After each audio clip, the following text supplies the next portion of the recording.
जी विश्व हिंदू परिषद। प्रतीक जी, Congress confuse party है। हम उसको कंफ्यूज पार्टी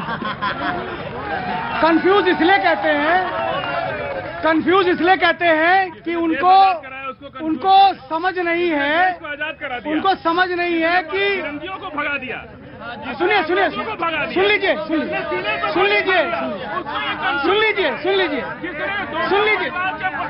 लीजिए अरे आप दिख गए टीवी पे, दिख गए।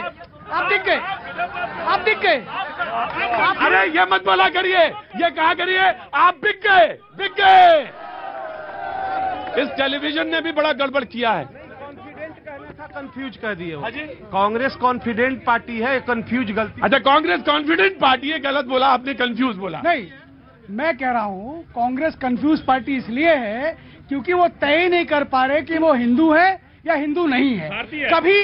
कभी वो कोट के ऊपर जनेऊ पहन लेते हैं, कभी वो दत्तात्रेय गोत्र बता देते हैं, कभी वो जाखू जाकर के शिमला में जाखू टेम्पल में भगवान हनुमान जी की पूजा कर लेते हैं और कभी वही हनुमान जी पे प्रश्न खड़ा कर देते हैं, कभी वही अमरनाथ की यात्रा में जाते हैं और कभी उन्हीं की सहयोगी पार्टी, उसके नेता यादव जी, वो उसका हनुमान जी पे और शिव शंकर पर उस पर अपना विरोध दर्ज कर देते हैं, उनकी प्रशंसा दर्ज कर देते हैं।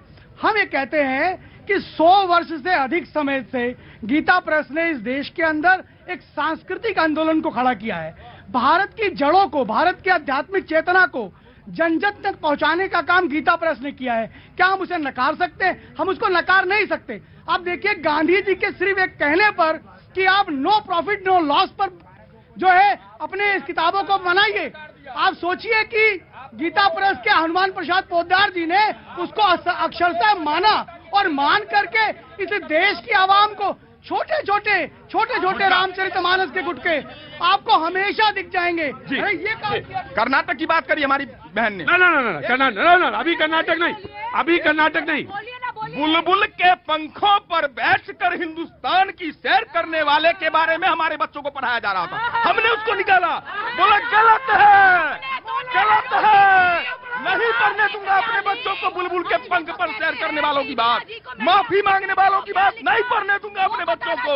हमारा बच्चा गांधी बनेगा, हमारा बच्चा सुभाष बनेगा।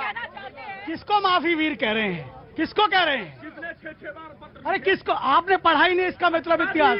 सावरकर वो तेज है जिसने चैलेंज किया, जिसने उधम सिंह, सुनिए, उधम सिंह की जब हत्या हुई, उधम सिंह को जब अमेरिका में मारा गया, इस सावरकर ने चिट्ठी लिखी और उस चिट्ठी के बारे में क्या कहा जज ने?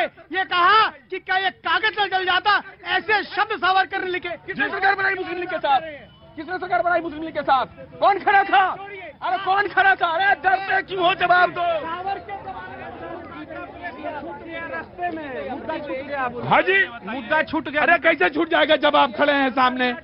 कभी नहीं छूटेगा मुद्दा, कभी नहीं छूटेगा। और मैं तो कहता हूं सारे मुद्दे छूट जाएं, कम से कम और चीजों पे तो बात होने लगेगी। बड़ी मुश्किल। हाँ, रुको मोदी जी, रुको यार। सवाल ये था जिस पर हम बात करने आए कि पुरस्कार, गांधी पुरस्कार अगर मिला, मैं आ रहा हूं, तो विरोध आखिर क्यों? एक पत्रिका का जिक्र, अगर आपको थोड़ा सा नारेबाजी से फुर्सत मिल जाए तो मैं एक बात कहना चाहता हूं सर, आपकी इजाजत हो तो। एक पत्रिका निकलती है जिसका नाम है कल्याण।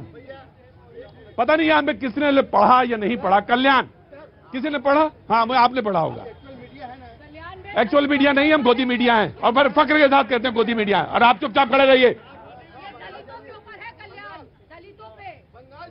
कल्याण मैं प्लीज करने ध्यान जा, एक मैगजीन है कल्याण, पढ़ना चाहिए, सबको पढ़ना चाहिए और बहुत महत्वपूर्ण पत्रिका है। और उसी वो छपती कहां से? गीता प्रेस से छपती है। बिल्कुल ठीक बात है ना प्रभात जी? उसी गीता प्रेस में छपती है और गांधी जी का लेख छापा उन्होंने और गांधी जी को भेंट किया। तो मैं आपको जानता, आप इसलिए पैदा हुए सिर्फ विरोध ही करेंगे मतलब